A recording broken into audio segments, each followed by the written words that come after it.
Hello and welcome to Rajya Sabha Television. You're watching The Big Picture with me, Frank Pereira. President Donald Trump, facing the prospect soon of the longest US government shutdown in history, was considering declaring a national emergency that would likely escalate a policy dispute with Democrats over his proposed US-Mexico border wall into a court test of presidential power. To escape a political trap of his own making, Trump suggested strongly on Thursday that he might declare an emergency so that he can bypass Congress to get funding for his wall, which was a central promise of his 2016 election campaign. On this edition of The Big Picture, we will take a closer look at the US shutdown and President Trump's emergency threat. Joining me on the program today are Ashok Sajjanhar, former ambassador, and Sreeram Chaulia, Dean, Jindal School of International Affairs, will be joined by other guests as well during the course of the program. Let me go across to Professor Chaulia now. Professor, what really led to all of this? Frank, I think the last two presidencies, Trump and Barack Obama, both have been marked by two general problems which are creating this kind of dysfunction in the US polity. One is this extreme polarization between right and left, or liberals and conservatives. And second is the partisanship, the idea that you work only for your party interests or even narrower cliques within them and not for the general national or public good. These have become very mainstream, and the society also has been more or less divided. We saw it in the presidential election in 2016, almost 50-50 for Trump and for Hillary Clinton, and even more recently in the congressional elections. Again, it's a mixed verdict where half of the society believes that there is no need for any wall and that they must have a more liberal approach to immigration and labor issues stemming from Latin America. The other half wants a very, very hard line, and Trump is channeling that anger, which believes that they are being flooded by criminals and rapists and terrorists. Now, the liberals say that this is post-fact. What Trump is basically, he has concocted a crisis when there was none. But from the Trump point of view and the populists that he represents, the other half of the country, many of them are very insecure, culturally insecure, economically insecure. They are afraid of being inundated by migrants, and they blame them, the outsiders, for the economic stagnation and the lack of wage rises in the US economy. So if you see, this is a very, very heady mix. It's a bit like the Brexit situation in the UK, where, almost half of the country believes in one reality and the other is living on another planet altogether. And dysfunctional society, this is a classic symbol of that. What Trump is doing, he's showing marijuana, and he's showing currency notes, and he's showing smuggled weapons, and he's giving press conferences and creating that. It's a politics of fear. And I think he believes that after the debacle his party faced in the recent legislative elections, he needs to up the ante and show a more militant face. There are people within the right, Ann Coulter, Rush Limbaugh, Sean Hannity. These are the hardline right-wing commentators in the media. They are saying, Trump, you will lose your base if you stop being militant. So I think he has taken that to heart, and he's being militant, and that is why this kind of tussle has come with no resolution in sight. All right.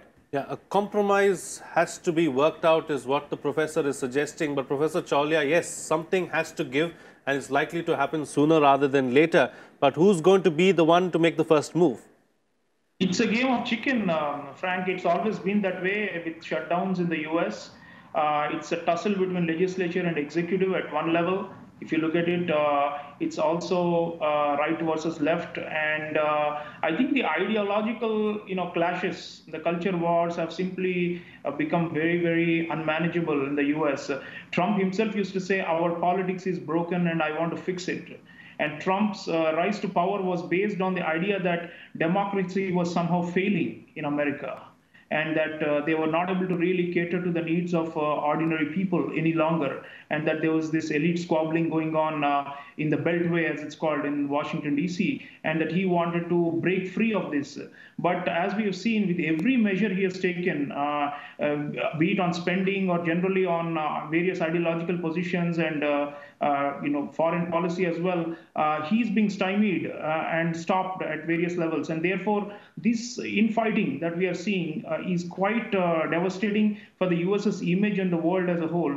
And who is to go and give in? If you look at the previous shutdowns, The ones usually who are seen to be more blame, the ones who take the blame from the public opinion and who are seen to be the real cause behind the problem have to back out, because otherwise they will suffer in the upcoming elections. That's the, the democratic way of punishing the bad guys, quote unquote.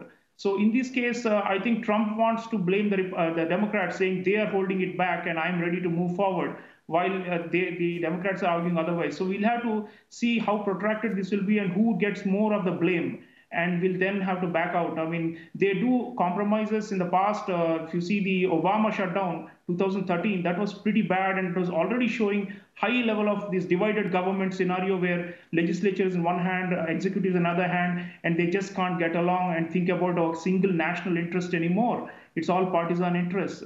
So in that kind of scenario, the people are fed up, and they thought that they would vote for Trump and get something new, something different, and will, break free of this structural logjam. But in a way, he's perpetuating it with his own extreme positions and the so-called post-fact assertions and all these things. Right. So ultimately, the people have to decide. And I think democracy is a big corrective. Like we said in the markets, the consumer will finally decide what is good and throw out the garbage. So I think these politicians, in a way, we are not out. Trump was not a revolution. Trump is just the beginning of what is likely to be a long, protracted struggle, out of which you will get a revolutionary outcome, which will ultimately transform the American state and make it more accountable to the people. Right now, it is not, and that's what we are seeing. All right. Closing comments now from all my guests. Absolutely. All right. Professor Chaulia, close the show for us with your concluding remarks. We need some bridge building in American politics and in society, Frank, and it cannot come from outside. It's an old democracy. There are over 250 years in existence nearly, and they will need to find a way out of these kind of impasses as a permanent solution, because every year or every couple of years there is a debt burden or debt Damocles' sword hanging over their necks, and they are not able to show the kind of unity and cohesion they showed during the Cold War and the immediate post-Cold War years. So one way of looking at it is that America is in decline, and this is a symptom of that. And therefore, for them to make America great again, to use Trump's own phrase, I think he will have to mold his own behavior, and so will others. We need more grown-ups in the room and in the Congress and in the White House to be able to change this. And most importantly, the people of the United States should realize that populism is not the solution in itself, and there are some other problems which are much deeper that they have to address. Populism was a kind of a respite, a temporary kind of outlet to people's grievances in 2016, and but it may not in the long run deliver, and they have to look for something new, some new configuration has to emerge that will keep people's interest, that too of the the marginalized people whom Trump claims to represent, but is significantly failing to fulfill their aspirations. All right. On that note, then, we'll call it a wrap on this edition of The Big Picture. Thank you to all my guests for joining me on the program and putting things into perspective for us. That's it from me. See you again next time.